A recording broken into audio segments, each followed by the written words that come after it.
जिस रोज से खोई है तब से मैं भागते भागते परेशान हो गया। कहीं बाकी नहीं रखा, कहाँ जहाँ खबर मालूम होती थी वहीं जाता था, कहाँ पता लगता था वहाँ बच्चे हैं। कहीं कहीं बच्चे जैसे कोई कहता था भिखारी लोग पकड़ ले गए, कहीं कुछ है कहीं कुछ है। जैसे थोड़ा भी पता लगता था वहाँ जाना पड़ता, जाते थे।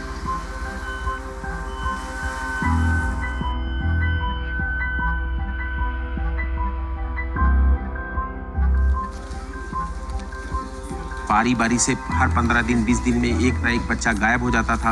और खास बात ये थी इस पूरे मामले में कि एक निश्चित लोकेशन से ही ये सारे बच्चे गायब हो रहे थे। लोग ये कहते थे कि पानी के टंकी के पास बच्चा आता है और गायब हो जाता है, लेकिन उसकी कहीं से कुछ ये नहीं पता चलता था कि कहाँ गया बच्चा, क्या गया।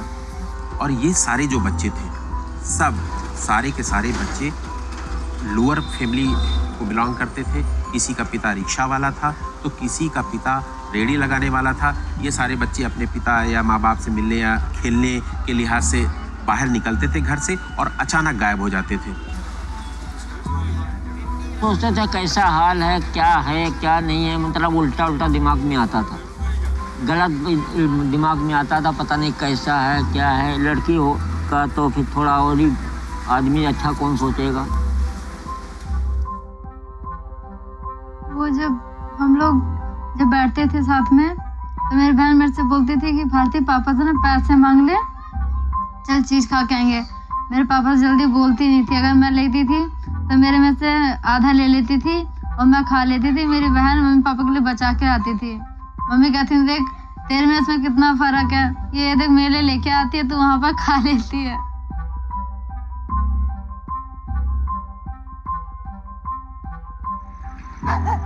तो मम्मी ने बोला कर कि बेटा फॉल के लिए डालनी है, जाकर डाली हो जाकर।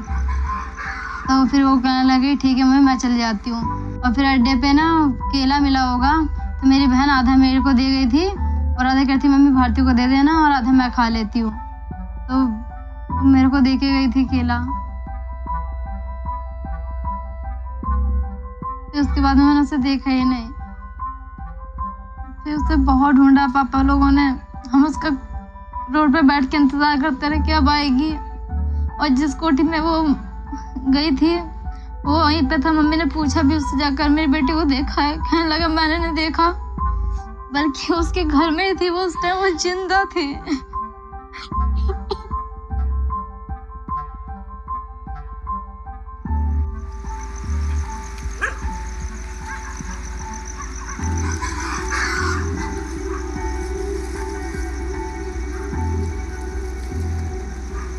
ऐसा है, ये बच्चों के मिसिंग की घटनाएं जनवरी 2005 से हो रही थी। फरवरी 2005 में पहला इंसिडेंट रिपोर्टेड था। तो उससे पहले मिसिंग की थोड़ी बहुत जांच की गई, लेकिन शायद उन चीज़ों को उतनी गहराई से नहीं लिया गया जितना लेना चाहिए था।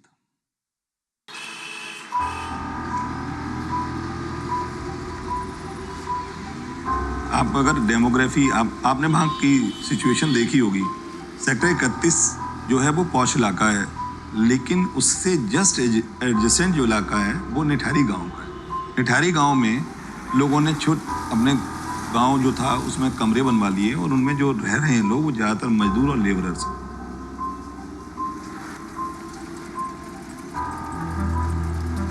इसके अलावा उस टाइम जब मैं पोस्ट हुआ था वहाँ हमारा चौकी इंचार्ज था SI विनोद पांडे, तो जो वहाँ मौजूद था तो उसको ऑटोमेटिकली उस टीम में लगाया गया।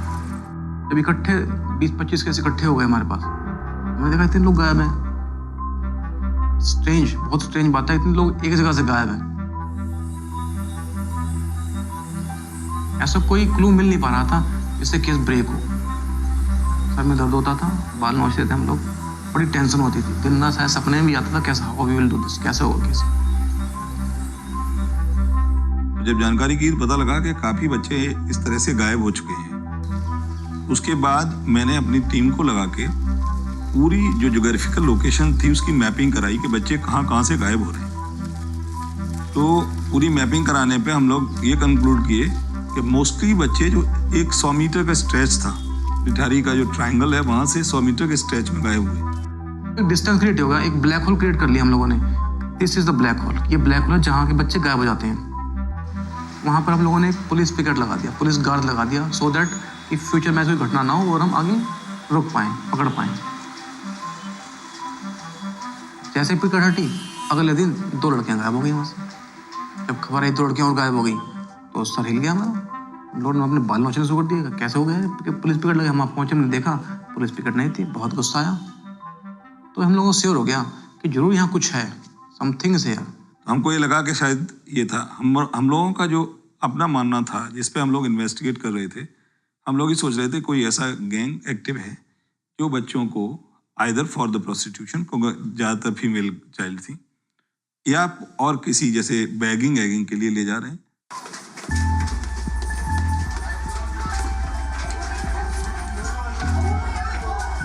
ले सबको ले, आ जाओ ऊपर आ जाओ। इन 4 months हम लोगों ने इवन दो जितने प्रोस्टिट्यूशन जहाँ होता प्रोस्टिट्यूशन होता है, हम लोग एज ए एजेंट वहाँ गए बन के। रेड लाइट एरिया तो हमने कोई छोड़ा नहीं आसपास का, लेकिन 500 किलोमीटर कोई रेड लाइट एरिया नहीं छोड़ा।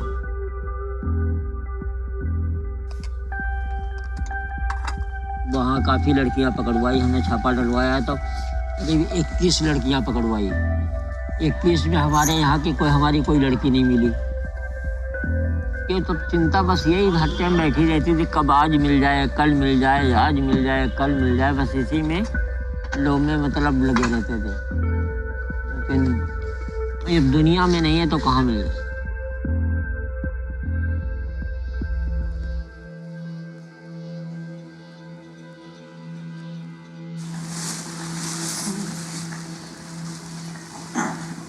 और जो हमारी बेटी के बारे में बताओ, ज्योति हमारी कैसे है और दुश्मन का क्या होगा।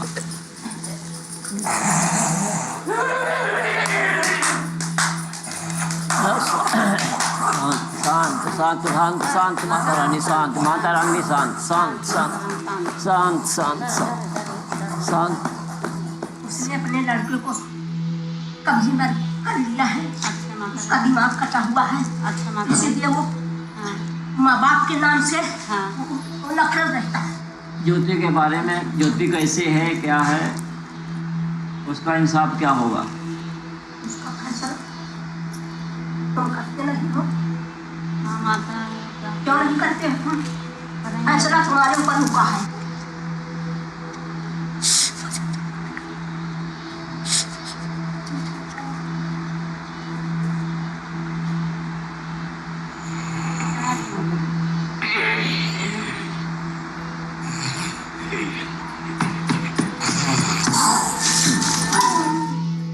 पानी का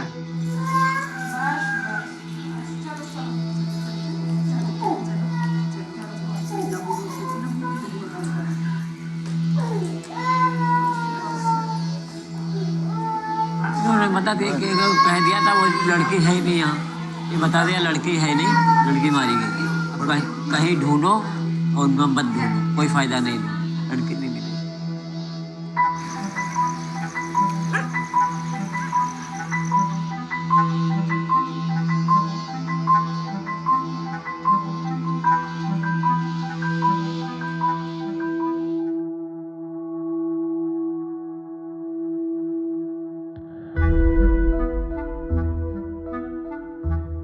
निठारी वालों को भी पूरा यकीन था कि इनके यहाँ लड़की कुछ ना कुछ हो गए।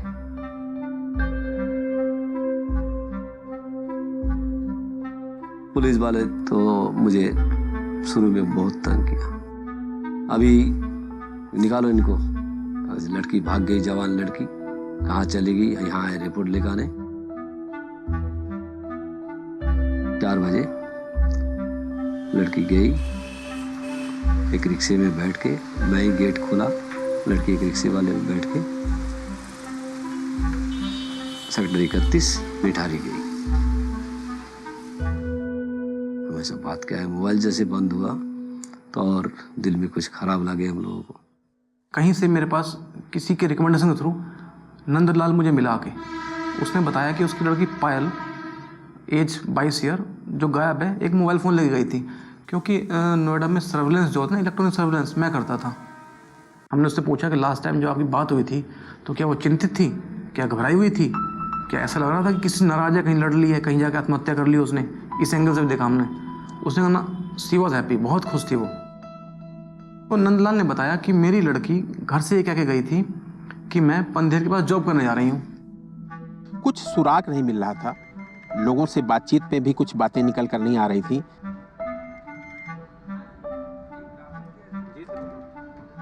लेकिन एक दिन अचानक वहीं पर मौजूद एक शख्स ने मुझसे D5 में होने वाली जो संदिग्ध गतिविधियां हैं उसके बारे में चर्चा की। और ये कोठी चंडीगढ़ के व्यवसायी मुनिंदर सिंह पंढेर की थी। वो बहुत ही बड़े व्यवसायी के रूप में जाने जाते हैं। चंडीगढ़ में उनकी फैमिली रहती थी, बड़ा कारोबार था उनका। D5 में एक और शख्स भी रहता था, उसका नाम सुरेंद्र कोहली था और ये उस घर का नौकर था। उसका जो बैकग्राउंड था वो उत्तराखंड से जुड़ा हुआ था। दिखने में तो बेहद शांत और सुशील था। मुनिंदर सिंह पंढेर के बारे में ऐसी भी जानकारियां, अफवाहें आती थीं कि वो बेहद शराबी किस्म के व्यक्ति हैं और उनकी कोठी में जब वो मौजूद रहते थे यहाँ पर तो कॉल गर्ल्स भी आती थी यहाँ पर। बोला लड़की पायल करके आपके यहाँ आए परसों। अरे नहीं, हम कोई पायल को नहीं जानते, यहाँ नहीं आई।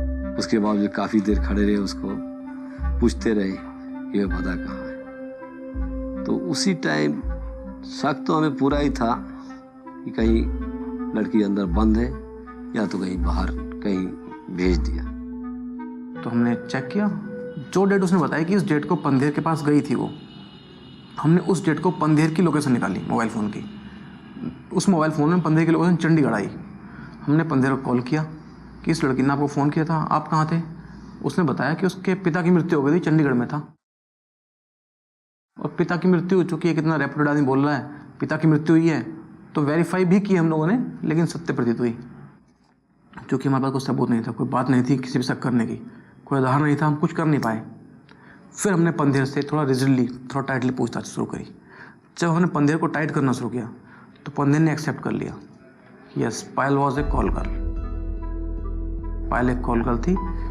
उसको मैं पर नाइट 25,000 समथिंग दे के जब भी मैं आता था बाहर से उसको लेके आता था मैं एक नाइट के लिए। वो आती थी, रात को रुकती थी, सुबह चली आती थी।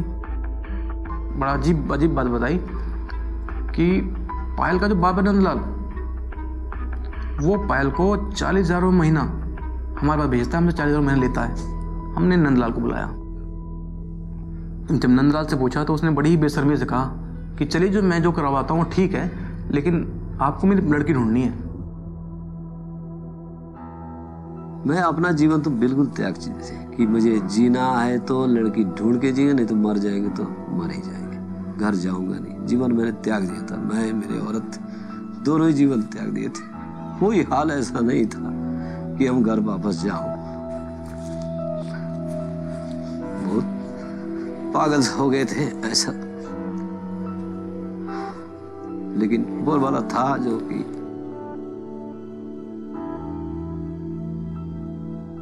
किस तारीख को अचानक एक ईमेल आता है मेरे ईमेल आईडी पे कि आपने जो IMI रन कराई थी वो रन हो गई है।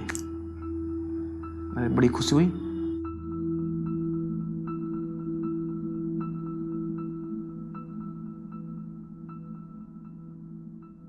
सिक्स वन टोल्ड अस, छठे ने बताया कि ये फ़ोन मुझे एक रिक्शा वाले ने दिया।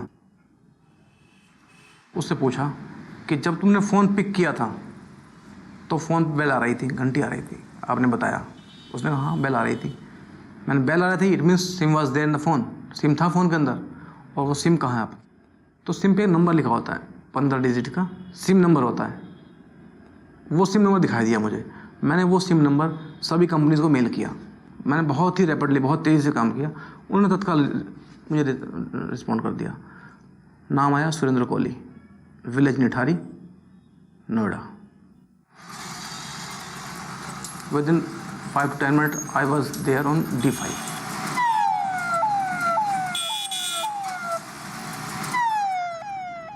जब कोहली में मिल गया, हमने कोहली से पूछा मोबाइल फ़ोन कहाँ मिला।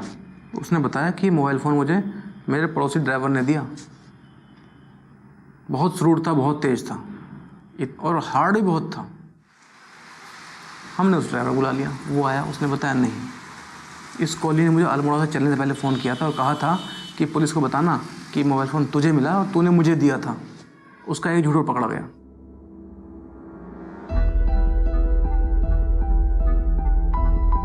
बनाए थे कि दिल में कुछ भावना ऐसा था कि अकेली लड़की मर गई, बहुत के जान बचा गए, ये नहीं मरती तो कितने और मारे जाते। तो मेरा भावना ऐसा था कि जीवन भर हमारे बच्चे चीन के पूजा आदि करेंगे। भाग्यशाली लड़की थी जो अपने जान तो गए लेकिन लोगों को बचा गए।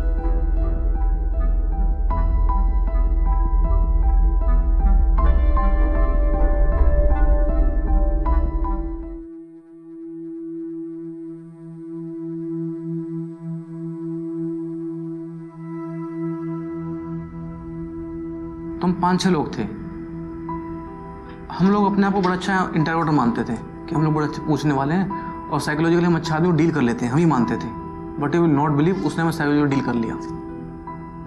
उसने हमें ऐसे जॉब दिया, हम बिलीव नहीं कर पाते थे कि मैं नहीं था, मैं ये था, मैं वो था। हम लोग थक गए। एक आदमी थकता था, दूसरा बैठता था, दूसरा थकता, तीसरा बैठता था। कंटिन्यू रखी इंटरोगेशन में, कंटिन्यूटी इस हद तक रखी कि हमारे सर के बाल उखड़ने लगे, लेकिन वो नहीं उखड़ा।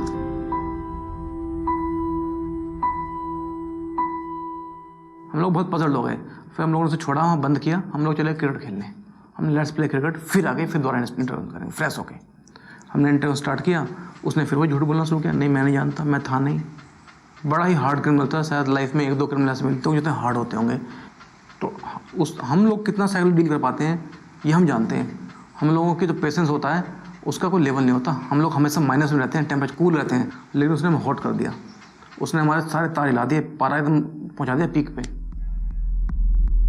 कोई रास्ता नहीं है। उसे बता दिया हम लोगों ने कि आप अब बचोगे नहीं, यहाँ से या तो आप जेल जाओगे या फिर आप झेल जाओगे, 2 ही रास्ते हैं, तीसरा रास्ता कोई नहीं है। जब उसको हमने साइकोलॉजी इतना डरा दिया, इतना टेरराइज कर दिया उसे लगा कि अब यहाँ से मर के निकलूंगा मैं, बच के नहीं निकलता। जब कोई रास्ता नहीं मिला उसे, तो उसने पायल का मर्डर एक्सेप्ट कर लिया। उसने कहा चलो आप नहीं मान रहे तो पायल को मारा मैंने। बड़े कॉमन वे में बात कह दी। इतनी साइकोलॉजिकल ट्रीटमेंट के बाद, उसको इतना टेरराइज करने के बाद भी वो इतना नॉर्मल था कि एक आम आदमी का इतना हम कर दे तो वो आम आदमी 5-6 बार मर जाए। हमने मार दिया। डेड बॉडी कहाँ है? डेड बॉडी तो क्या डेड बॉडी मैंने डिस्पोज कर दी? नहीं ऐसे नहीं, कोई तो एविडेंस होगा उसके मारने का, कोई एविडेंस देना पड़ेगा, ऐसे नहीं चलेगा काम। उसने कहा अच्छा आप नहीं मान रहे हो तो पायल का पर्स और उसमें कुछ कपड़े थे, वो मैंने अपने कोठी के पीछे एक डंप यार्ड है, एक लैंडलॉक्ड एरिया है, बंद एरिया, वहाँ फेंक दिए। हमने एक टीम भेजी, वहाँ टीम गई, टीम उस लैंडलॉक्ड एरिया में कूदी और वो 2-3 चीज़ लेके, पायल का पर्स और वो वहाँ से चली आई। हमने नंदलाल को कांटेक्ट किया कि वो आइडेंटिफाई करेगा ये पर्स उसकी बेटी का है नहीं है। उसने आइडेंटिफाई किया कि हाँ ये मेरी बेटी का पर्स है। जब विश्वास हो गया कि उसने मार दिया है, हमने पूछा the reason why you killed her, तो उसने कहा, उसने बताया बड़ा ही अजीब, बड़ा ही ऐसा बताया उसने कि हम समझ गए कि कुछ डिफरेंट है, इसके दिमाग में एक कॉमन आदमी नहीं है।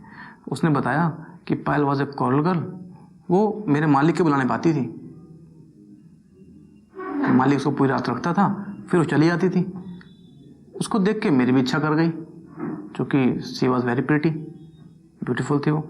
मैंने उसे कॉल किया, मैंने आजा एक नई पार्टी है तो उस नई पार्टी से मिलवाऊंगा। पायल आ गई, पायल बैठ गई घर में। मैंने उससे कहा, मैंने उसे ऑफर किया, मैंने कहा पार्टी अभी आ रही है, मैंने चल तो इतने मुझे एंटरटेन कर दे। तो उसने पूछा कितने में, मैंने ऑफर की 500 रुपये। तो उसने कहा 500 में तो मैं अपने भाई को भी हाथ नहीं लगाने दूंगी। मैंने चाय बनाई, चाय उसकी टेबल रखी, चाय टेबल रखी। वो जब चाय पीने लगी तो मैं पीछे से गया और उसकी चुन्नी जो उसने पहन रखी, स्कार्फ पहन रखा था उसने गले में, उसने उसको नोट कर दिया। उसके बाद मैंने ट्राई किया, मैंने उसके साथ सेक्स करने की पूरी कोशिश की मरने के बाद। हमने सोचा कि हो सकता है जब 22 साल की लड़की साथ ऐसा ट्रीट कर रहा है तो बच्चे जो सॉफ्ट टारगेट हो सकते हैं, जिनका अपोज भी 0, जो अपोज भी नहीं कर सकते, अगर इसके अंदर ऐसी साइकोलॉजी है, इसके अंदर एनर्जी है, डिस्पोजल नहीं है, हिट करती है ऐसे, तो हो सकता है उससे प्रेरित होकर इन बच्चों के साथ भी कुछ ऐसा कर दिया, दिमाग में एक आइडिया आया।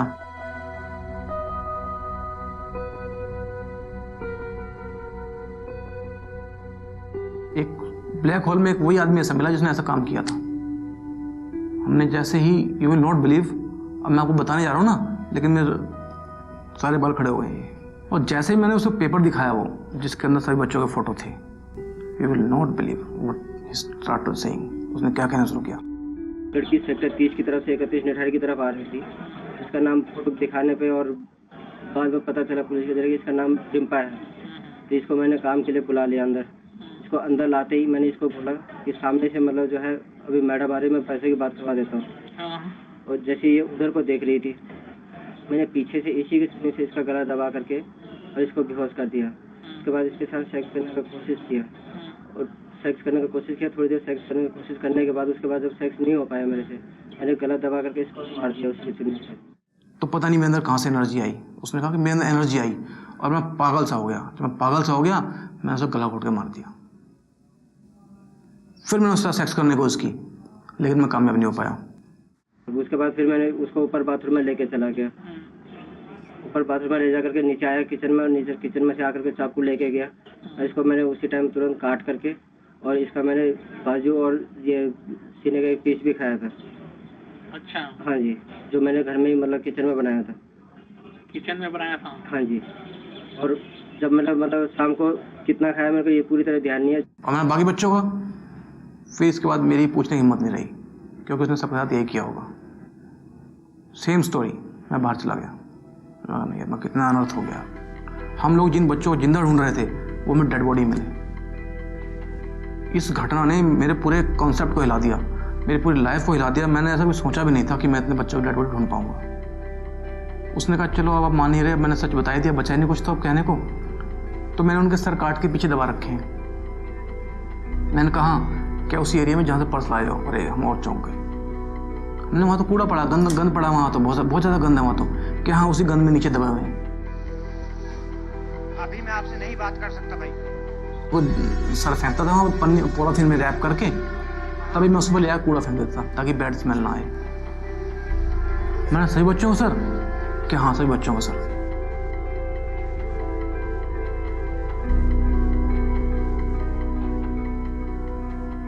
इस दरम्यान हुआ क्या था, क्योंकि नंदलाल को पता लग गया था, आइडेंटिफाई किया था उन्होंने पर्स। इस बात का ह्यू एंड क्राई हो गया, पब्लिक को पता चल गया कि हाँ कोहली पकड़ा गया। उसने पायल को मानना एक्सेप्ट कर लिया और पायल का पर्स उस लैंडलॉक्ड एरिया से बरामद हुआ। ये बातें पब्लिक को तब तक पता चल गई। ऐसे लोग थे जिनके बच्चे गायब थे, वो सारे वहीं इकट्ठे हो गए, पूरा गांव इकट्ठा हो गया, लाखों लोग इकट्ठे हो गए।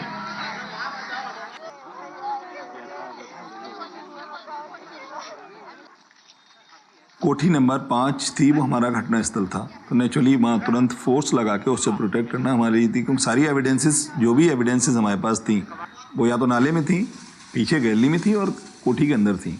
सो इमीडिएटली हमने उसको सील कर दिया था। बिजनेसमैन बताए गए हैं जिनका ये नौकर है और इसका रोल इसमें निकल के आया। इसने कन्फेस किया है, इससे गहन पूछताछ चल रही है, इसकी निशादेही पर यहाँ पर तलाशी भी चल रही है। अब तक सर कितनी बॉडीज या कंकाल मिल चुके हैं और क्या अभियान चला रहे हैं, किस तरीके से? इसने अभी हम लोगों को जो बताया है, लगभग संख्या बताई कि इसने 5-6 बच्चों के बारे में कन्फेस किया है। हम लोग उनकी तलाश कर रहे हैं। एग्जैक्ट संख्या बता पाना अभी संभव नहीं है, तलाश चल रही है। जैसे पता चलेगा हम आपको। नोएडा इंडिया का मीडिया हब है, सारे चैनल्स के वहाँ दफ्तर हैं, तो नेचुरली वहाँ की छोटी इंसिडेंट भी बड़ी तरीके से कही जाती है। ये अपने में ही बड़ी इंसिडेंट थी।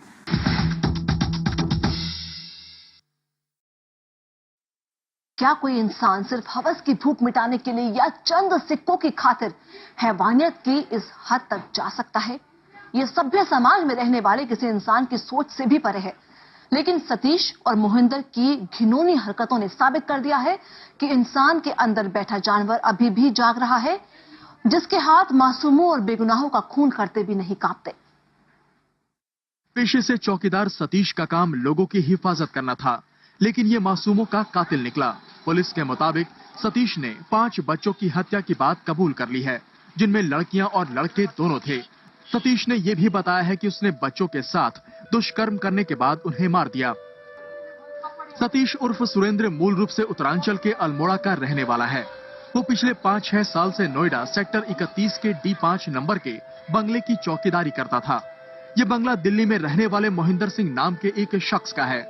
इस जघन्य कांड में मोहिंदर की मिलीभगत से इनकार करना मुश्किल है, लिहाजा पुलिस ने उसे भी गिरफ्तार कर लिया है।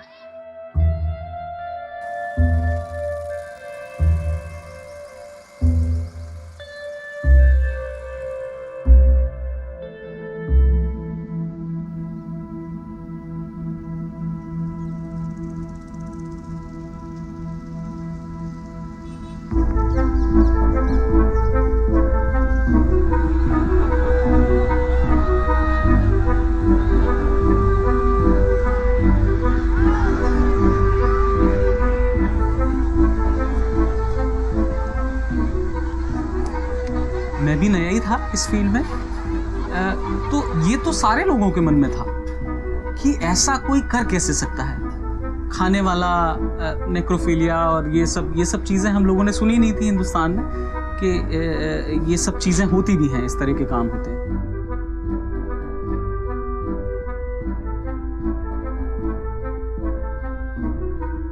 किसी भी देश का मीडिया हो, इस तरह के केस को सेंसेशनलाइज होना ही है। एक तो इतने सारे बच्चे, उसमें भी जिस तरह से ये सब काम हुआ, पुलिस वालों का इतना सारा इन्वॉल्वमेंट, तो लोगों को हर रोज एक नई चीज मिल रही थी। इसमें मालूम करने के लिए, इन्वेस्टिगेशन के लिए इतना सब कुछ था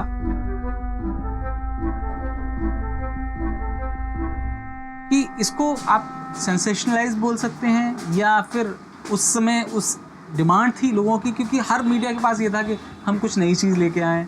फिर उसके बाद क्या हुआ है, और पुलिस वाले भी बहुत परेशान थे इस चीज़ से, क्योंकि उन्होंने भी शुरुआत में ये नहीं सोचा था कि ये इतना बड़ा मामला होगा। वो सोच रहे थे कि शायद एक लड़की हो, पायल हो या ये हो। उन्होंने नहीं सोचा था कि 20-25 लोगों का एक साथ एक दिन में। बहुत डरे भी हुए थे, क्योंकि सारे देश पर नहीं, पूरे दुनिया के मीडिया की नज़र उन पे थी, और वो कोई भी काम गलत कर रहे थे या सही कर रहे थे तो उसको देखा जा रहा था, उस पर सवाल उठाए।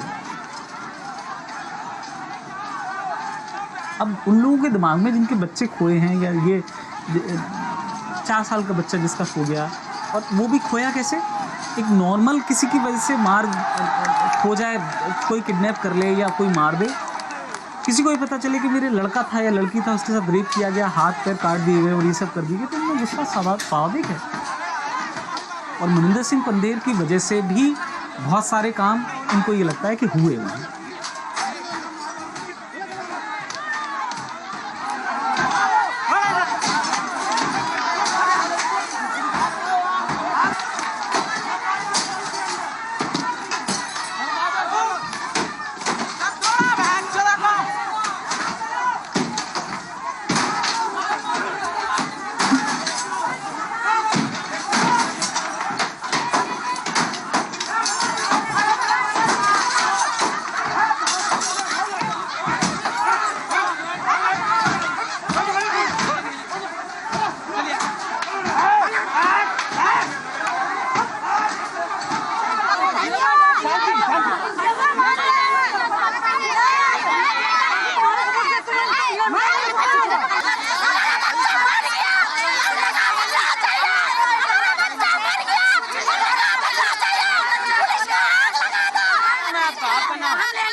मैं बदला लूंगी, हमारे बच्चे ने खा लिया, बदला लेंगे। मुलजिमों का कस्टडी रिमांड भी हमें मिल गया है, बहुत शीघ्र हम मुलजिमों को भी लाएंगे। 48 घंटे का रिमांड मिला है, उनसे जो भी महत्वपूर्ण पूछताछ जानकारी होगी वो सब की जाएगी, सो दैट कि इस महत्वपूर्ण विवेचना में कोई भी कमी ना रहने पाए और हर चीज़ बिल्कुल 100% परफेक्शन की ओर जाए। सर, अब तक कितने कत्ल का जुर्म वो कबूल कर चुका है और कितनी बॉडीज मिल चुकी हैं? 17 स्कल जो मिले थे वो उसमें से 10 जो हैं वो तो आइडेंटिफाई भी हो गए थे, और उसके अलावा और भी जानकारियां मिल रही हैं जिनसे आइडेंटिफिकेशन की संख्या बढ़ रही है।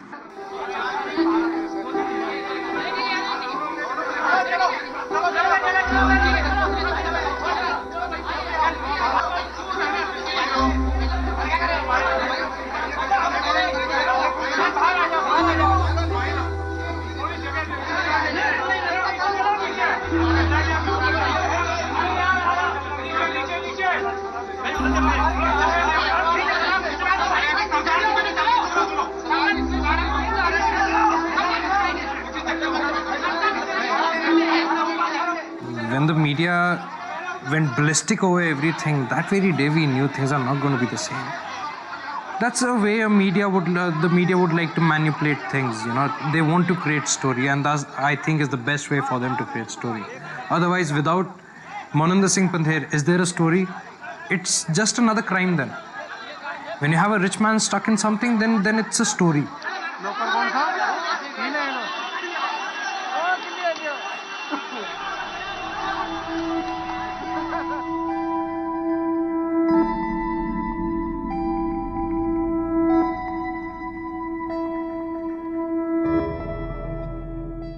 There was a crowd outside our house. You should have seen the rage in their eyes. You should have seen the rage what a common man held for us. The very next day, I think I was told by my uncle to, you know, get ready, get yourself a general power of attorney ready. Because as he's behind bars, you will need to enact on things. You will need to make decisions on his behalf. I cannot plan things ahead. I cannot give any commitments to people around time. I have to manipulate everything around my father's cases because my priority is my father's cases now. मैं कहा Karan, dad has been arrested. मैं कहा what happened? Just find out. कहना mama I'm going to Delhi. मैं कहा you're not going to Delhi Dully. कुछ नहीं है. You just wait there. I'm coming right now. When I came inside, तो he was literally crying. कहना mama I don't understand what is this. आस्ता आस्ता we through the news only we came to know कि there were these killings were happening in the house and we weren't aware of it. We were really shocked. Sir थोड़ा आगे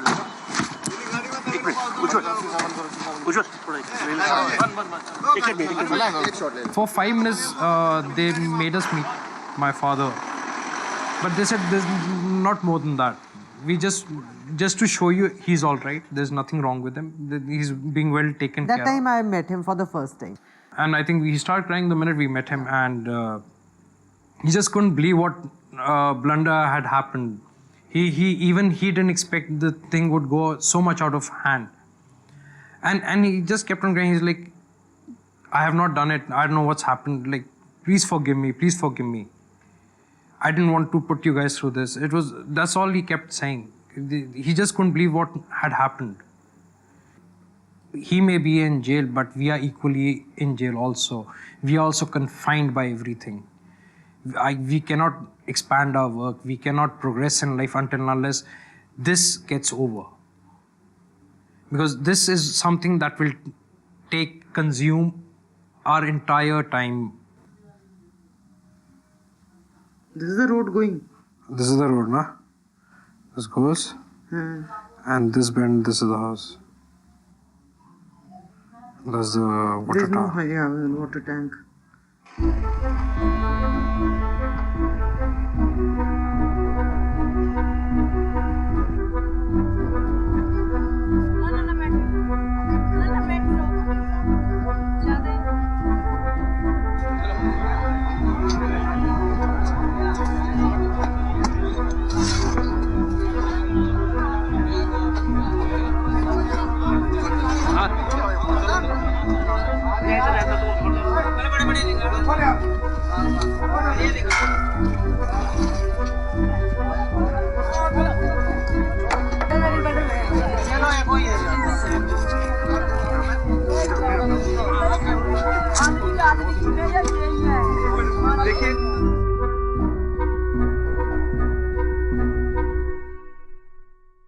इस case में CBI घटना के करीब 15 दिन के बाद इन्वॉल्व हुई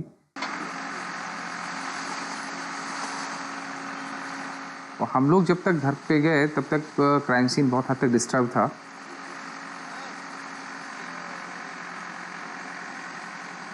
तो एक्सटीरियर तो काफ़ी डिस्टर्ब और सारा रैंसैक किया हुआ था, बट इंटीरियर में उतना डैमेज जो मेन सीन ऑफ क्राइम है वो बहुत ज़्यादा डैमेज नहीं था। उनसे बात करके जो है वो ये बड़ी क्लियर हो गया कि इसमें कोई बहुत जो कुछ है इन्हीं दोनों लोगों के बीच में है। कोई ऐसा नहीं है कोई बहुत बड़ा गैंग हो या कोई और भी थर्ड पार्टी या बहुत सारे लोग हों जिसके पीछे में करना पड़ेगा। तो वो मोर और लेस जो है वो एक्शन प्लान कन्फाइन हो गया टू एक्यूज पर्सनस और वो उस सीन ऑफ क्राइम से, तो उसे कहीं बाहर से ला के ट्रांसपोर्ट करना ये सब भी जो है वो चीज़ें नहीं आई थी।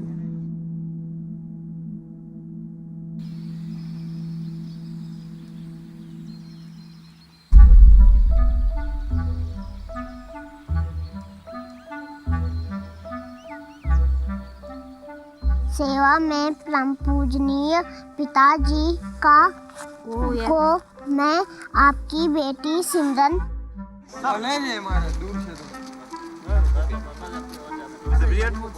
एक मिनट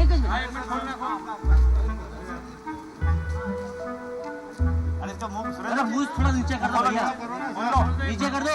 आंसू नहीं क्या करे दिल मजबूरी है, खून के बूंद गिरते हैं। आपने हमारे बारे में क्या सोचा? स्लाइडली आगे थोड़ा हाँ ऐसे घुमा के लेके चलिए, ओके ऐसे इस तरफ उल्टा घुमा, सिर्फ एक बार आ जाइए। For me as a behavioral scientist, it was more to understand the psychopathology, the psychodynamics of the mind. Why does a mind thinks and decides to do what it has done? He was definitely not psychotic. For that only we did a whole lot of psychological assessment. He had either a problem of erection or either a problem of ejaculation. So that made him go more and more to choose to fantasy life. See, even before he came to Pandayar's house, he was working with another person for almost about a year and a half. He says when he was living in their houses, there also he had all these fantasies. But there the home atmosphere did not give him those kind of opportunities wherein he could give way to his fantasies. But when he came to Pandayar's house, he says that he used to tell Pandayar very frequently that he never liked call girls coming home. So he used to tell him, don't get them home, and he's not comfortable with them. But very soon he realized that he would just ignore or he would take it lightly and he would say, don't worry, you don't interact with them, kind of thing. It started getting precipitated by the dream again. He says he used to get a dream wherein probably a lady in a white sari would come, and he says it invariably used to be in one place only, come and stand near the fridge and just laugh at him. When those fantasies became haunting with the visual imageries, that is where it became so very pathological for him and so very lonely. He was completely prisoned himself in the house, inside the house. ऐसे मुझे लगता नहीं है कि मतलब मेरे पति ऐसे थे, क्योंकि मतलब मेरे साथ कभी भी ऐसा व्यवहार किया नहीं था। मतलब मेरे साथ तो बहुत अच्छा व्यवहार था और बहुत अच्छे ढंग से रहते थे, और जैसे छोटे बच्चों को पालते हैं ना लोग, ऐसे ढंग से उन्होंने मुझे पाला था। ये बात हकीकत है, मैं अपने बच्चे की कसम से बोल रही हूँ। मुझे बहुत अच्छे ढंग से पाला था उन्होंने जब तक मेरे साथ थे।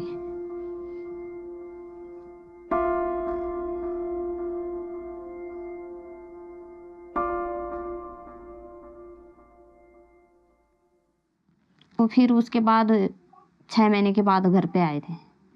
घर पे आने के बाद फिर 2-4 दिन घर पे रहे, फिर चले गए थे वो लोग।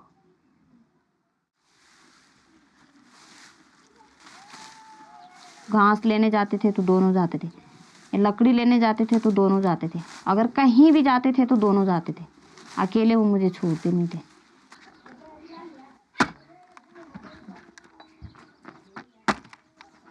जब तक हम दोनों साथ रहे तब तक हमारे बीच में बहुत प्यार प्रेम था। एक ही फ़ोन था हमारे गांव में तब, सिर्फ एक ही फ़ोन था तब। उनके फ़ोन पे फ़ोन आता था उनका, हर रोज़ सुबह फ़ोन आता था, बात होती थी। बोलते थे कि मतलब ऐसे बोलते थे कि यार मुझे मतलब घर की याद आ रही है, या मतलब मुझे तुम्हारी याद आ रही है। बोले यार थोड़ा मतलब परेशानी है। और फिर कभी जैसे कि मतलब बोलते थे कि परेशानी है, अभी मैं नहीं आ पा रहा हूँ, थोड़ा आऊँगा अभी।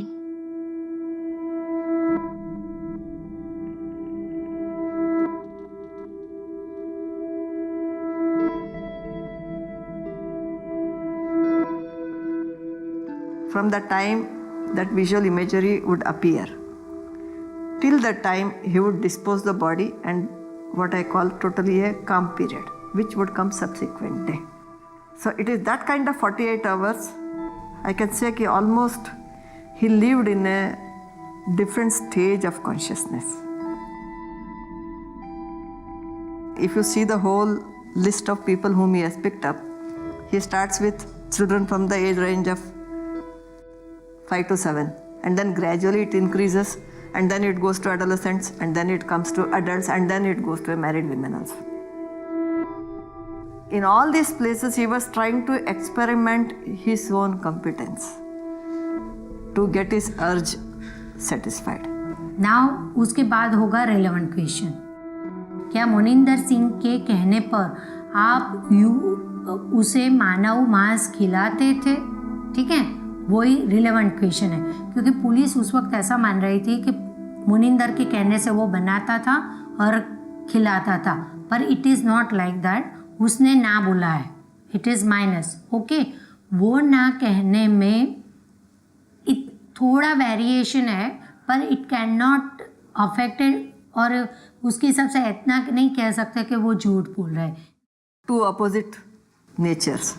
One was a totally extrovert who was who belonged to a elite society, well educated, fond of getting girls, having fun, enjoying life. The other one is a totally introvert, and that's very clarified in the end. Okay? But it was the extreme anger towards the owner which made him feel that he couldn't have an inner control.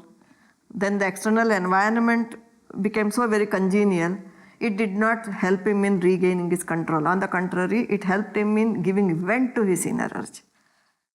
इतना रोती हूँ कि भगवान करे कि ये आंसू उसके बच्चों तक पहुँचे, उसके नाती पोतों तक पहुँचे, कि जिसने मतलब ऐसा ये सब किया था, ये मेरे पति ने किया था, तो वो भी ठीक है. पंडित जी ने करवाया था, किया था, वो भी ठीक है. परंतु जो इंसान गुनाह है, उस इंसान का नष्ट हो जाए, बस. केस खुलने के बाद 1 महीने तक मैंने खाना नहीं खाया था. फिर मेरा बेटा हुआ. बेटा होने के बाद मुझे थोड़ा आशा लगी कि थोड़ा इसको पाल पोस लूँ, तो क्या पता मेरा अपना दूध उसके लिए नहीं होता था, माँ का दूध उसको नसीब नहीं होता था. तो मुझे बहुत दुख होता था इस चीज़ का कि मैं खाना नहीं खा रही हूँ, मेरे बेटे के लिए दूध नहीं हो रहा. दूध नहीं होता था उसके लिए, तो मैंने खाना शुरू किया धीरे धीरे. मतलब उसका दूध शुरू हो गया. दूध शुरू हुआ तो मतलब मुझे भी खुशी होने लगी कि थोड़ा मेरे बेटे को मतलब नसीब हो रहा है अब कुछ. तो उसके बाद धीरे धीरे फिर 5 साल मैंने अपने बेटे को दूध पिला रखा है. 5 साल मैंने अपने बेटे को दूध पिलाया था. इसकी खुशी में जब ये हुआ था, तब से मैंने अपनी खुशी में मतलब अपना जीवन बिताना शुरू किया. आपको देखते हैं बोल रही थी नहीं लिखना है मम्मी पापा के लिए लेटर, तो मैंने कहा लेटर लिख लो बेटा, आखिर उसकी खून का बूंदा आप हो, खून हो आप उसकी, और अपने पापा के लिए लेटर अपने हाथ से लिख के दे दो एक बार.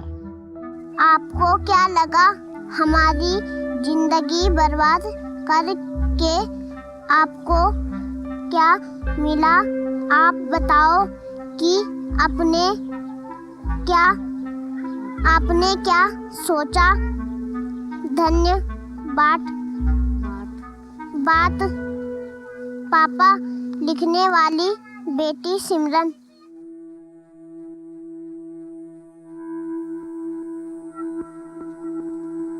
ये जो व्यक्ति है पंडित मोनिंदर सिंह पंडित, जिसको बार बार टीवी पे दिखाया जा रहा है, उसको देखकर हमें लगता था ये राक्षस आदमी नहीं है बल्कि राक्षस है.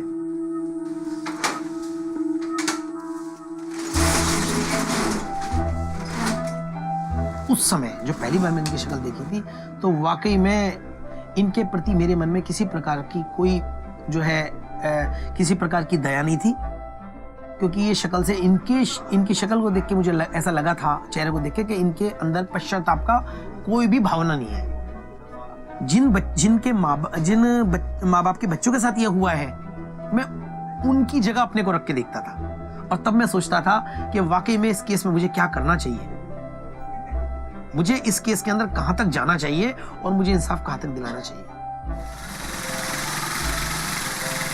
एक पहले से माहौल यहाँ क्रिएट था कि सजा तो आपको होनी हुई, चाहे आप इनोसेंट हो, चाहे आपने करा है या नहीं करा है, सजा आपको होनी हुई. देखा normal as a criminal lawyer देखा तो लगा अरे काफ़ी बड़ा मतलब गलत हुआ, इस तरह से feeling I. No lawyer in Ghaziabad wanted to take up our case.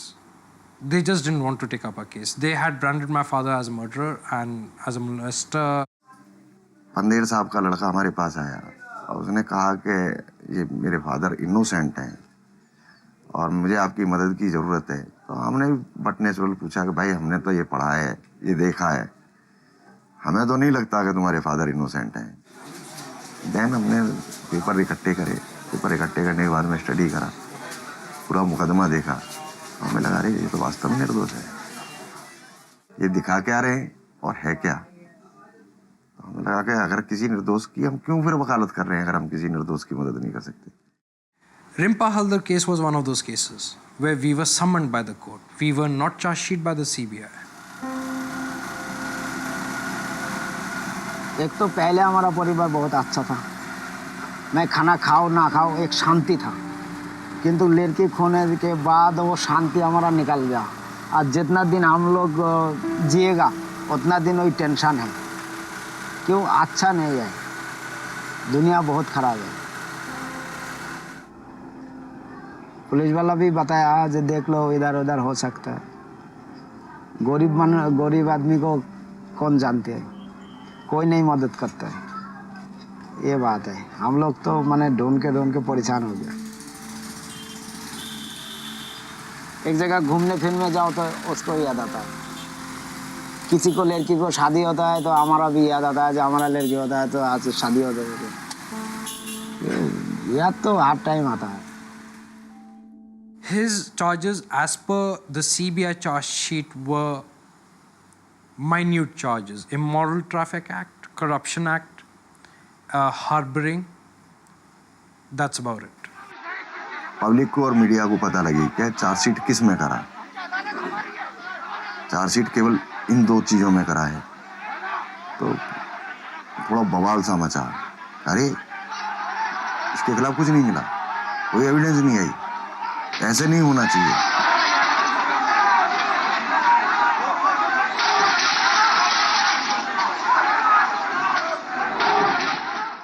इतना बड़ा बिल्डिंग बनाया, इतना शौक किया, एसी रूम बनाया, क्या फायदा है?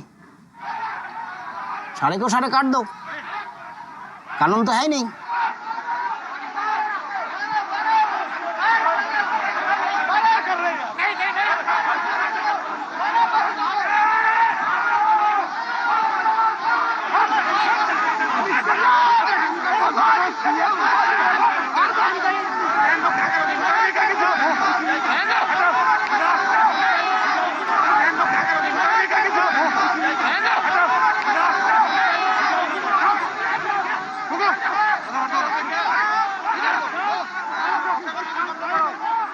ये बिल्कुल औचित्य, और मैं मीडिया के माध्यम से बताना चाहूंगा, जब भी ये हमारी कोर्ट में आएगा इसी तरह पिटेगा ये,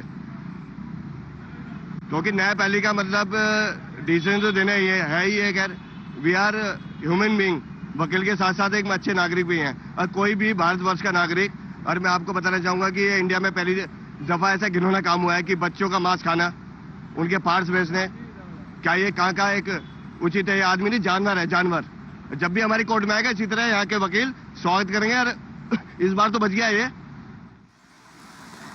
फांसी होने के बाद हाँ थोड़ा हमारा दिल में हाँ वो आएगा जो हाँ इतना वो घाटिया कर्म किया तो इसलिए उसको फांसी हो गया, तो थोड़ा आसान मिलेगा। सबसे बड़ी बात यह है, पीड़ितों ने मुझे ये बताया कि जिस समय शोर मचा था और ये कन्फेशन स्टेटमेंट दे रहे थे तो ये सारे पीड़ित भी वहां मौजूद थे, और इन पीड़ितों के सामने मोनिंदर सिंह पंडेर ने कन्फेशनल स्टेटमेंट दिया था। कोहली ने कन्फेशनल स्टेटमेंट किया था कि हमने मारा है, पंडेर ने खुद कहा था मैंने मारा है, हमने मारा है। तो तहलका को कुछ डॉक्यूमेंट्स मिले, एक तो केस डायरी के कुछ पन्ने मिले पायल के केस के, एक तो हर केस के लिए एक डायरी होती है जो उसका इन्वेस्टिगेटिंग ऑफिसर होता है वो मेंटेन करता है, जो उसकी जांच कर रहा होता है, वो केस डायरी होती है।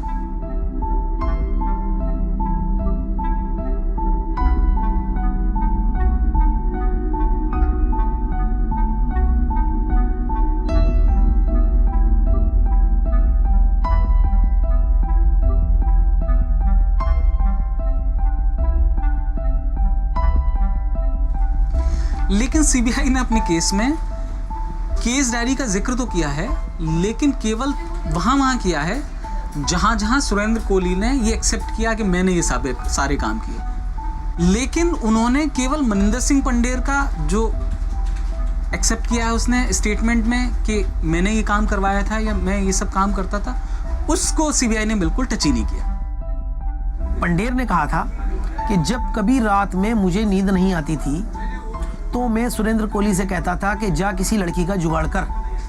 तो सुरेंद्र कोहली बाहर जाकर जो कोई लड़की बच्ची मिलती थी उसको कोठी के अंदर ले आता था और मुझे दे देता था।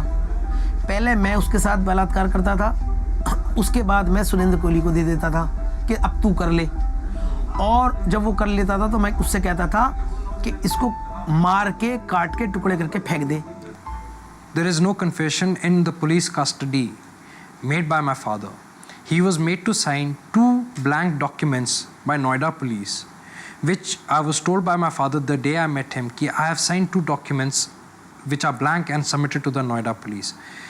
Those documents have not been relied upon by the CBI because any evidence given to the police or any confession given to the police is not admissible in the Indian judicial system. I add to that also, to take my father's custody, to take any person's custody, you need a confession or you need a evidence to take a person's police custody. And I think these things were concocted just to take my father's custody. इसका एक possible अगर मैं सोचूं तो ऐसा भी हो सकता है, मान लो अगर अभी मैं मान लूं कि मनिंदर सिंह ने कुछ नहीं किया तो पुलिस को शायद ये अंदाज़ा पहले नहीं था कि इतना बड़ा काम है, और जब अंदाज़ा हुआ कि ये इतना बड़ा काम है तो पुलिस भी बौखला गई नोएडा की।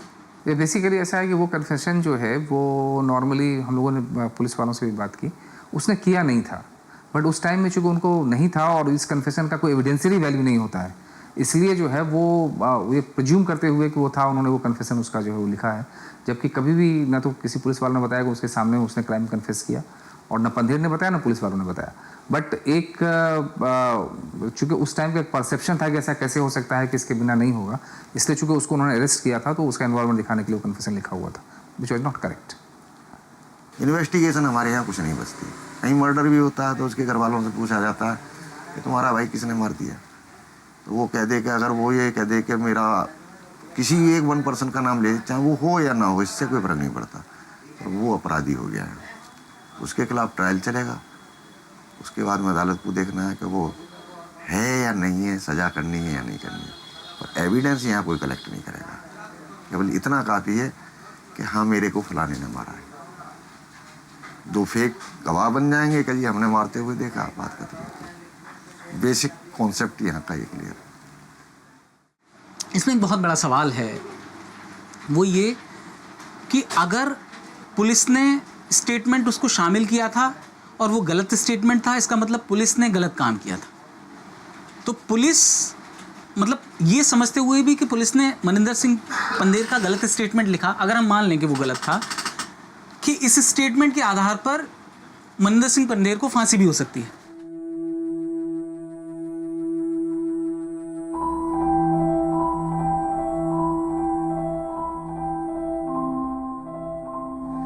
सबसे बहुत अहम बात जो मैं यहाँ पे बताना चाहूँगा, जिसको सुनकर शायद सभी लोग चौंकेंगे, टोटल 13 केस है।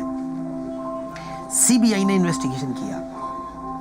केस नंबर 1 कि पंडेर घटना वाले दिन ऑस्ट्रेलिया गया था, नहीं था नोएडा में। दूसरा चार्जशीट, पंडेर घटना वाले दिन चंडीगढ़ में था। तीसरा केस, पंडेर घटना वाले दिन वहां था, पंडेर घटना वाले दिन वहां था। 13 के 13 केसों में प्ली ऑफ एलिबाई का प्रयोग किया सीबीआई ने। So they asked us how do we corroborate the entire thing? How do we know whether he was there or not? So my first answer was, when you leave the country, your passport is stamped. When you enter another country, your passport is stamped. Then he used to carry his cell phone with him. There are international calls to him in Canada on his cell phone. He's making calls to his customers in India.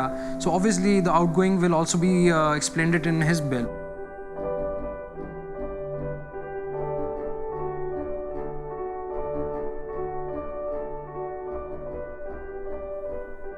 through the slips they tracked him down that he was traveling from here to here. He stayed here. If he stayed in a hotel, the bills were already produced on record in the company. They took up those bills. They went to the hotel. They took up evidences from the waiters, the receptionist, everyone. They confirmed whether my father stayed there or not. एक तो ये किया कि जिस दिन वो incident हुई उस दिन हमने उसके लोकेशन को इस्टेब्लिश करने की कोशिश किया कि उसका मोबाइल का लोकेशन कहाँ था, कहाँ गया था, बाकी लोगों से, उसके कंपनी वाले के लोगों से उसका टूर प्रोग्राम क्या है, जहाँ जाना बताता है वहाँ वेरीफाई नहीं किया।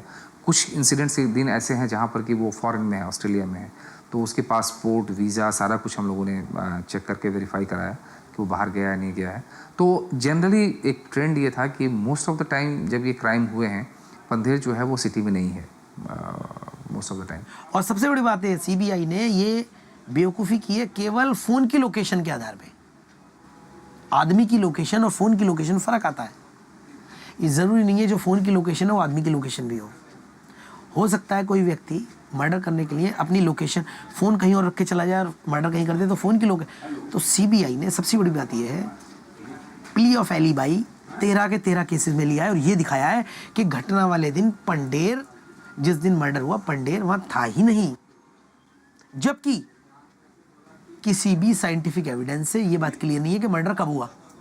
केवल अपहरण की तारीख तो पता है, बच्ची कब गायब हुई वो तारीख पता है, लेकिन उस बच्ची को 2 दिन बंद रखा, 3 दिन बंद रखा, अगले दिन मारा, उस दिन मारा, ये तो क्लियर है नहीं।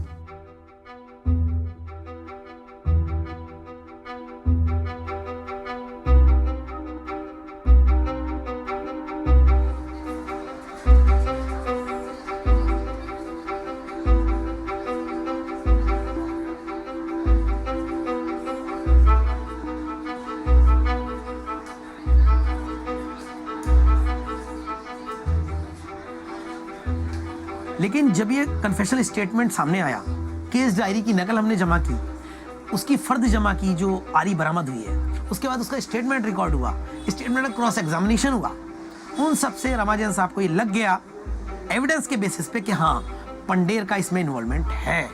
और उन्होंने एविडेंस के बाद सारी चीज़ों को बड़े ध्यान से पढ़कर, देखकर, अवलोकन करने के बाद इसमें ये फैसला सुनाया कि पंडे इसमें बराबर का दोषी है और उसके खिलाफ समन जारी करके ट्रायल फेस करने के लिए उसको आदेशित किया।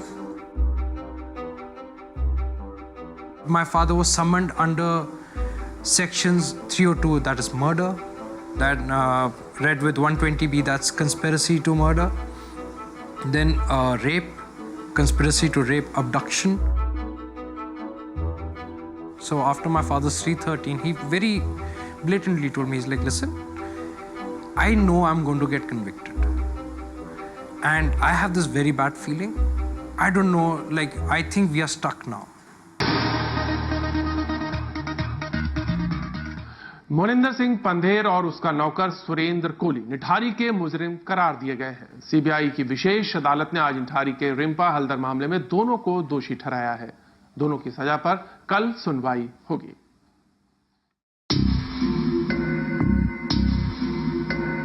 मोनिंदर सिंह पंढेर और उसका नौकर सुरेंद्र कोली है निठारी का कातिल।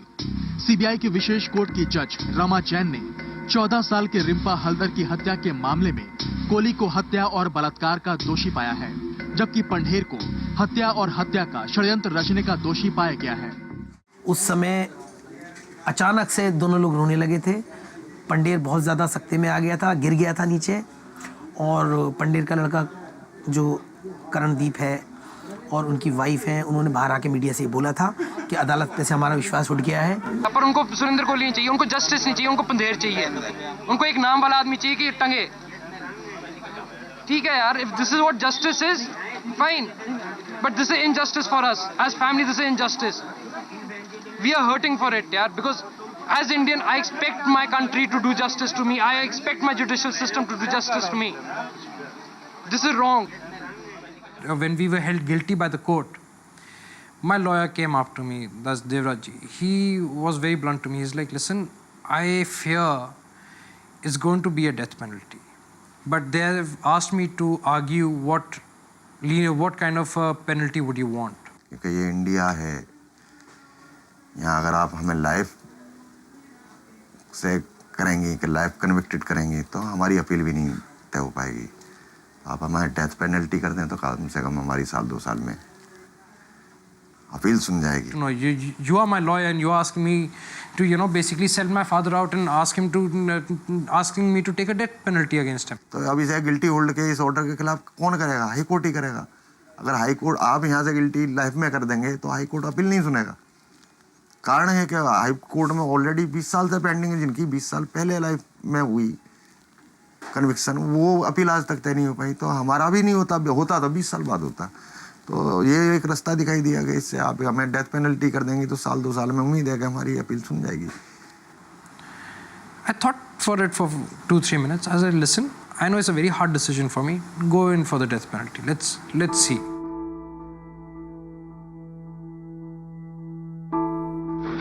आज डिसीजन में सुरेंद्र कोहली को 302 में डेथ सेंटेंस, फाइन ₹50,000। पंडेर को 302 120 में डेथ सेंटेंस, फाइन ₹50,000। अरे वो तो बस जब वर्डिक्ट इसमें आया था वो दिन मैं कभी नहीं भूल सकता। आज तो बहुत खुश हो गया जब दोनों का फांसी हो गया, इसलिए जो गरीब बच्चा सारे बच जाएगा। भारत वर्ष का जितना बच्चा है, गरीब हो अमीर हो, सारे बच जाएगा। इससे ये सिद्ध हो गया हमारा वकील साहब बहुत ही हिंदुस्तान की कोर्ट बहुत अच्छी है सारी, और सबसे बड़ी बात इसमें यह है कि सीबीआई ने जिन मुलजिमों को बचाने का प्रयास किया पंडेर को, और चार्जशीटेड भी नहीं किया, माननीय न्यायालय ने उसको आज फांसी की सजा दी है। इससे सबसे बड़ी बात देखने वाली है। तो इसलिए वो तो बड़ा ही, उसको तो याद करने के बाद में शायद दोबारा से बहुत ही ज़्यादा खुशी का अनुभव हमको होता है। बहुत ही रोमांचक पल था वो। And when he heard that he was held guilty anyways, he in fact told me, don't appeal it. It's just useless. He had actually given up hope. He's like, you know what, I've just been branded. Just let it be. Like, it's no use fighting for my life. Why don't you actually break away from everything? Sell off a few things that you possess. Start a new life. Live your life the way, you want to. Let these cases be. आपको लगता है कि कहीं पे प्रभावित हुआ है फैसला या? Thanks to the media. Thank you. आप अपील करेंगे? करूँगा। आपके फादर ने क्या कहा इस पे पूरे मुद्दे? He doesn't want me to appeal. He says, I want to die. इतनी जिल्लत में मैं नहीं रहना चाहता. He's told me not to appeal. But I am going to appeal. I am. Thank you.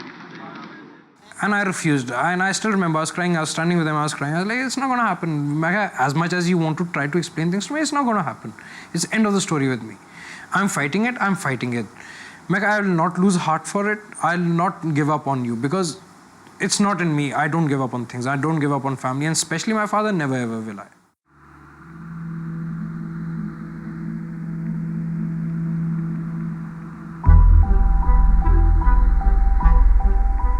दस बजे करीब था जिस रोज वो गायब हुई है।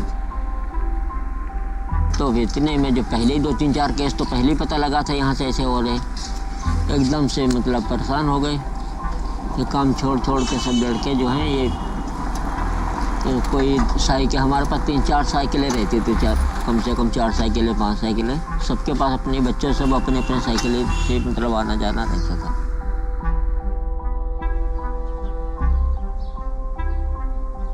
वो हम जैसे यहाँ से भागते गए तो वहाँ पे मतलब पूछा जाके कि मेरी लड़की आई है, तो वो बोली नहीं मेरी मशीन ख़राब थी, वो लड़की चली गई है। तो कह रही रुपट्टा लेकर के हाथ में उलाड़ते चली गई खेलती खेलती। फिर उधर पनवारी बैठे थे, हम कहे भैया तुमने देखा है क्या? बोले नहीं हमने भी देखा। फिर एक फल वाला बैठा था, हम कहे भैया तुम तो फल पासी में लगाए हो, गई है लड़की इधर का? कह रहे नहीं ना हम जाते देखा ना आते देखा है। यहाँ गेट पे मुनिंदर खड़े हुए थे तो बोला, मैंने पूछा बाबूजी हमारी बेटी आई है? तो बोले कि नहीं हमने यहाँ नहीं देखा बेटी को, तुम्हारे यहाँ नहीं आई है।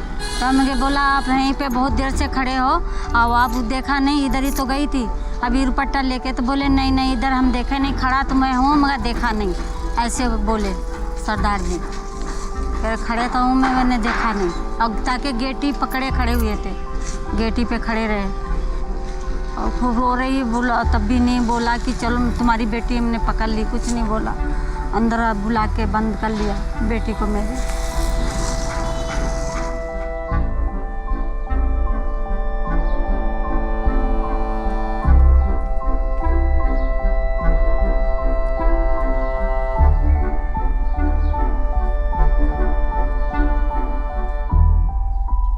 तो ये कोई मानने को तैयार नहीं है कि मनिंदर सिंह को अपने घर के बारे में कुछ पता ही नहीं था कि क्या चल रहा है 2 साल से, और फिर उनको अपने सवालों के सही से जवाब मिले नहीं हैं। कोई ये ठीक से कह सकता है कि मनिंदर सिंह पंदेर को इसलिए हमने शामिल नहीं किया, या मनिंदर सिंह पंदेर इसलिए अपराधी नहीं है, या ऐसा नहीं है?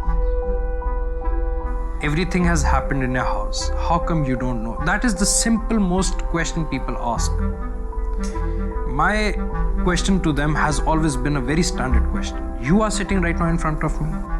What is happening in your house? Please explain it to me. And they don't have an answer towards it because they can't. You wanted to see the servant quarters? Come.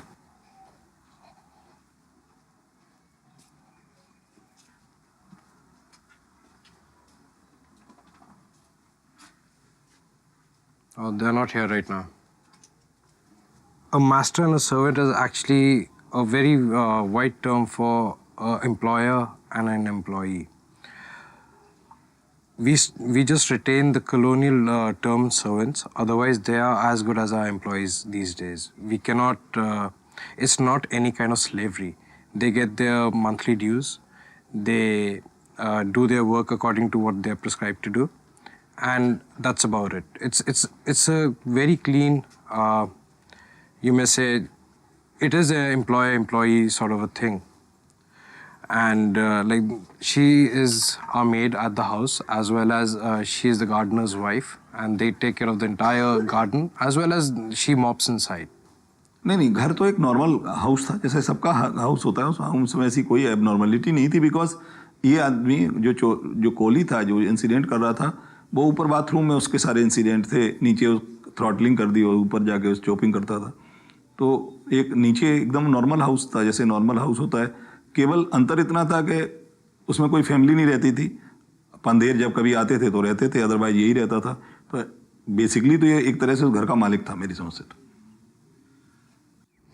So Kohli's relation to the house was very clear. He used to take care of the house when my father or we people were not around there.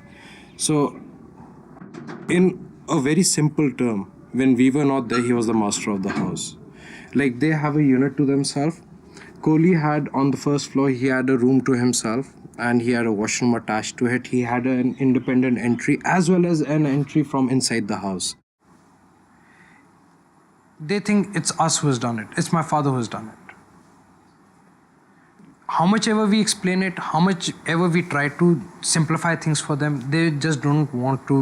They have a story has been, made in their head, and they're following that. They are not looking towards the evidence. I, in fact, sat down with a single victim's family for once and explained him the evidence. Listen, this is how it is. And he didn't pursue a case against my father. My father was not summoned in his son's case. And that case has reached High Court. And only Surinder Kohli was convicted in that case. My father was not made a party in that case also. Yeah, main चीज़ जो हमको खल रही है ना। अरे यार तू इसे पढ़ अपनी स्टेशन ये The last incriminating circumstance included by ये वाला पोर्शन निकालना था। धोबी की लड़की थी सिगरेट पिलवा अपनी स्टेशन में डाल दे, कहीं कुछ नहीं लगा, उन्हें खोल के मारा तो दे देते। यही तो सारी डिस्कस है। of his party. He used to commit murder confession statement. तो सारा उन्होंने डिस्कस कर लिया। तब तक मैंने देखा कि उधर से एक लड़की आ रही है जिसका नाम ज्योति था। वो घर पे पहले भी कपड़े वपड़े लेने के लिए आती थी हमारे घर पे। अच्छा। तो धोबी की लड़की थी। तो पहले भी 1-2 बार हमारे घर पे मतलब अपने भाई बहन के साथ कपड़े लेने के लिए आई हुई थी। तो मैंने उसको आवाज़ लगा करके उसको कहा कि कपड़े ले जा प्रेस के। तो वो आ गई तो उसको मैंने घर के अंदर ही बुला लिया और उससे पूछा कि तू कहाँ से आ रही है। उसने कहा मैं चुन्नी पीको करा के आ रही हूँ।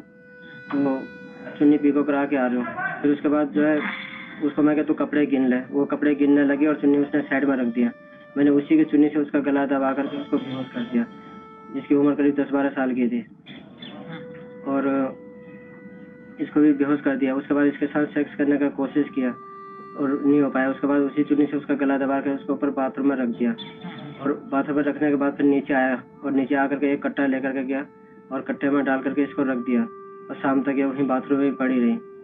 उस दिन साहब घर में ही थे, मोनिंदर सिंह घर पे ही था उस दिन भी, लेकिन इसको पता है या नहीं है ये मेरे को पता नहीं है। ये आ गया ज्योति था, ज्योति कहाँ आई है? ज्योति हाँ है ना, इसका नाम ज्योति था। अच्छा, वो धोबे की लड़की थी।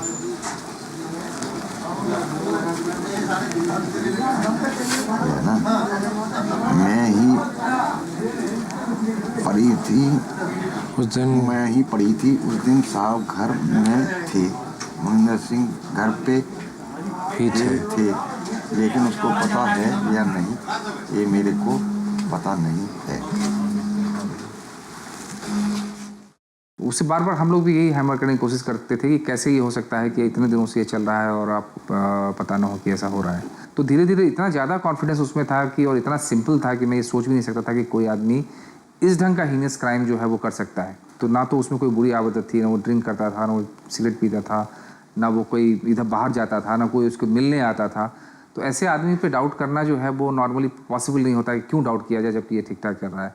ये भी एक बहुत बड़ा सवाल है कि पंधेर इतना पढ़ा लिखा आदमी, हालांकि अगर उसको भी कोई बीमारी थी, वो बहुत समझदार था, वो उसके पास इतने मीन्स थे कि वो उनको डेड बॉडीज़ को बहुत अच्छी तरह से ठिकाने लगा सकता था।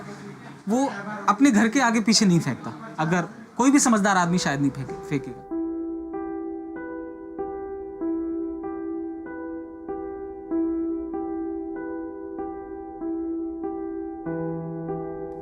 क्या कारण है? जब भी मर्डर हुई है तब तो यहाँ नहीं हुआ, क्या मतलब है इसका? यहाँ हम आज चोरी करें और दूसरी दुकान मकान में सामान रख दें तो वही चोर माना जाएगा, हमारा नहीं। वो चिल्लाए कह दे वो रख दिया, कोई नहीं मानेगा। जितना कांड हुआ उसका घर पे मौजूद हुआ, बरामद हुआ, तो कोई मुलजिम कैसे है? मेन मुलजिम तो पंडेर है।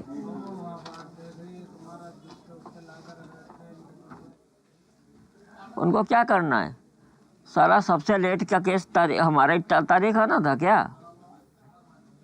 हमारा ही कम से 10-12 निकल चुका है, और हमारा अभी एक आया। एक के आने के बाद सबको रोक दिया गया, सब रोका है। ये सीबीआई का करामात है सब। सीबीआई हमारे साथ जो भी गद्दारी किया तो सोनिया जी ने किया है। टोटल इसके अंदर 6 केसेस दर्ज हैं। बाकी लोग तो जो पीड़ित थे वो तो अपना पैसा वैसा लेके बिक गए, लेकिन 6 लोग अभी ऐसे हैं जिन्होंने पंडेर के खिलाफ असलियत वाले बयान दिए थे, जिसमें एक में रिम्पा हल्दर वाले में तो फांसी की सजा का ऑर्डर हो गया है, और पिंकी सरकार वाला अब नहीं, पायल में नहीं हुआ, नहीं हुआ अभी नहीं हुआ, केवल एक हुआ है।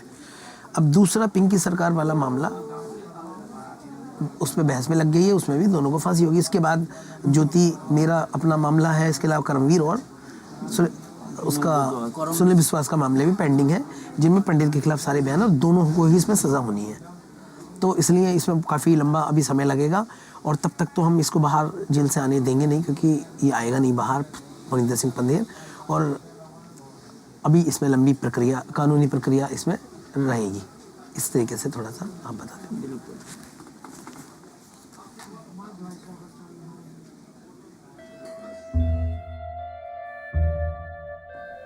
इसमें लोगों को पैसा खूब दिया लिया गया।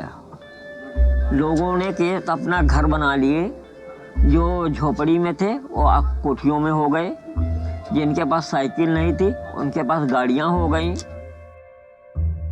बकरा जब कटेगा तो छुरी से कटेगा, कहीं भी भाग के रहे, कितना भी रहे।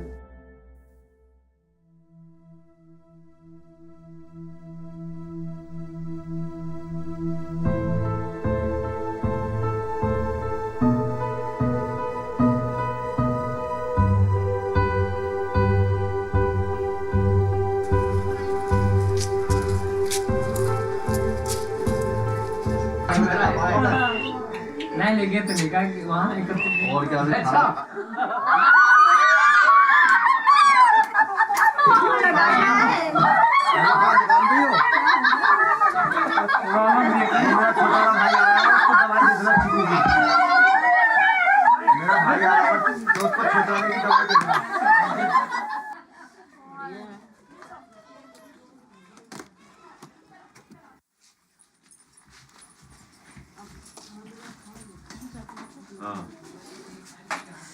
गोरे गोरे गाल तेरे। अच्छा क्या गाना है? अरे साथ खाने में गोरे गाल तेरे सीने पे मौसमी।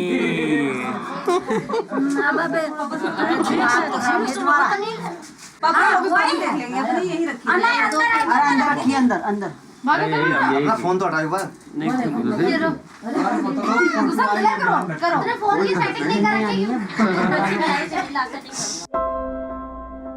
तो हमें किसी ने बताया रात में यहाँ पुलिस आई थी और कुछ सामान कुछ ले गई है। तो हमें मतलब फिर तब उस पे शक हुआ।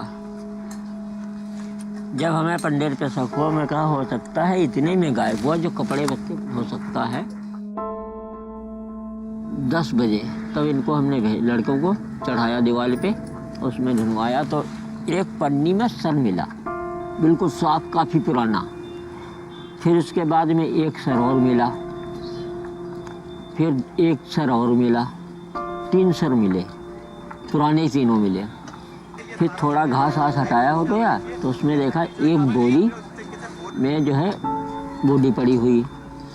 तो बॉडी में ये था 4 पीसों ये थे, ये जोड़ों पर से खुले हुए, यहाँ से और यहाँ तक जोड़े जोड़ खुले हुए थे, हाथों के भी यहाँ से यहाँ तक जोड़े जोड़ खुले हुए।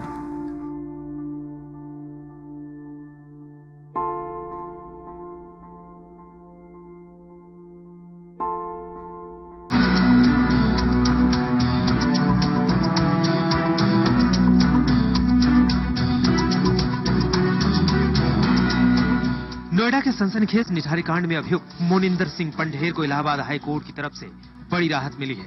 इलाहाबाद हाई कोर्ट ने अपने आदेश में पंढेर को 5 मामलों में जमानत दी है।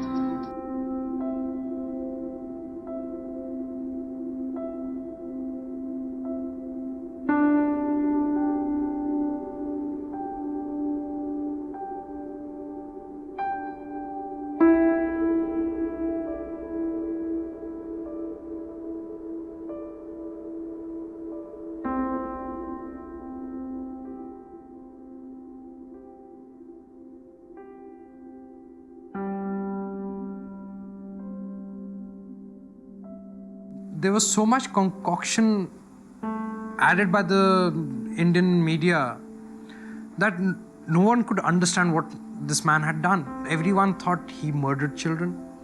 He first sexually abused them, then murdered children, then ate them. Like, all in all, you were portraying a man to be a complete monster, to the extent that it is just not doable. Like, no person would ever in his darkest dream think there is a human being like this who exists. I always feared, like, what if my father wasn't there with me ever? What would I do? And I think my worst fears were answered here. I had to walk with my head held high. I had to face the world. I even thought to the extent, what if something happens to him while he's in custody? What am I going to do? And the only thing that came to my head was, like, in Indian judicial system, if a person passes away and his trial is still underway, and if it's a criminal trial, it automatically finishes. But I would still fight it. For my family's reputation, for my family's image, I would still fight it. I will not give up on it.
लड़ाई हमारी वही दशहरा जैसे रावण ने सोचा हमारे 10 भुजा हैं, पंडेर ने सोचा हमारे पास पैसा बहुत है, हमारे कानून हमारे हाथ में है और ये तो गरीब है, ये क्या करेंगे।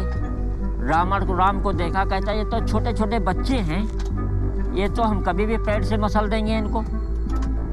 राम और रावण की लड़ाई जैसी है वैसे ही हमारी लड़ाई और पंडेर की है कि वो पैसे वाला भी है, हम गरीब हैं।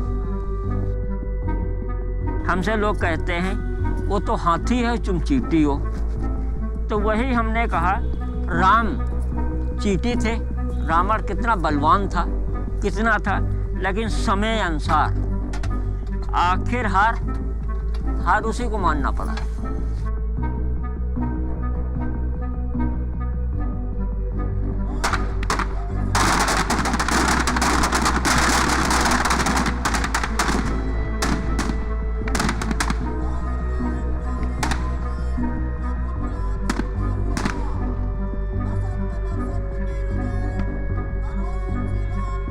विजय हमारी होगी, हकीकत में ही होगी, देर है अंधेर नहीं है, टाइम लगेगी।